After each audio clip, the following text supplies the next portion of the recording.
After comparing Spider-Man Across the Spider-Verse's box office to Marvel's live-action movies, I'm convinced the franchise needs more big-budget animated movies.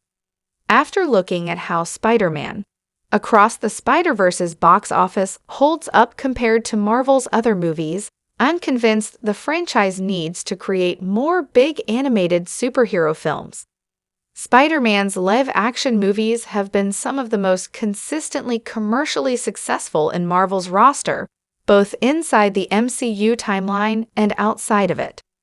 The Spider-Verse films are no exception to the rule, with the positive critical and box office results of Miles Morales' leap into the world of movies holding up for both of the currently released installments in the planned trilogy. In fact, the box office results of these animated installments hold up well even when compared with many big-name releases from the MCU and other big-budget Marvel series, underlining both their success and the opportunity they suggest Marvel has in terms of expanding upon this cinematic win.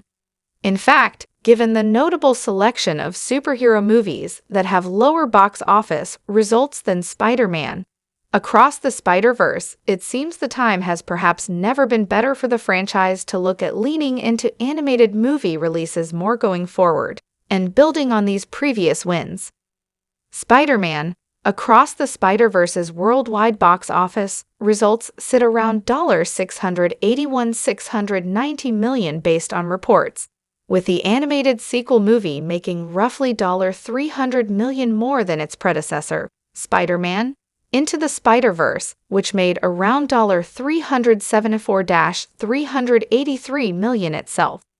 This upward trajectory makes sense, as Spider-Man Into the Spider-Verse was a success in its own right, and its popularity and subsequent streaming release opened the door for even more people to be invested in the world and its story.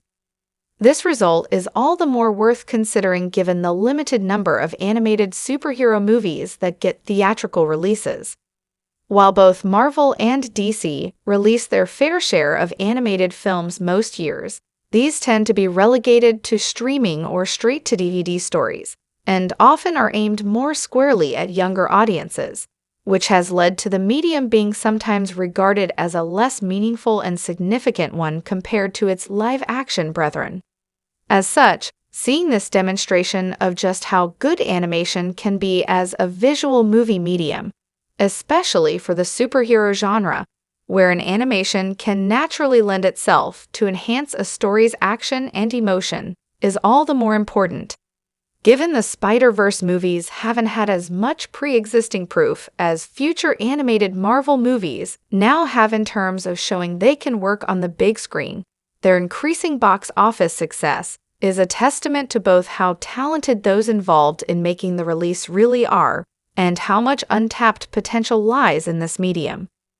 The box office success of Spider-Man Across the Spider-Verse looks all the more impressive when compared with its live-action peers, who are able to build upon the popularity and history of live-action superhero movies and their rise to legitimacy in the past few decades, as well as having the added advantage of generally existing inside of popular universes that can help bolster their success.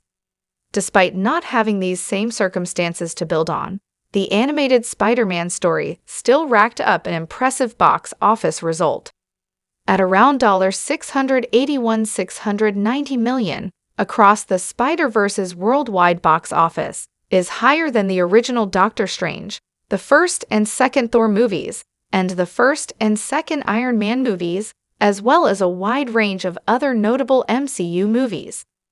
The animated movie's overarching box office results are also higher than all of the live-action Sony Spider-Man universe movies bar the original 2018 Venom, and the majority of movies from the Fox X-Men universe timeline, including the likes of Logan, X-Men, The Last Stand, and the original 2000 X-Men film.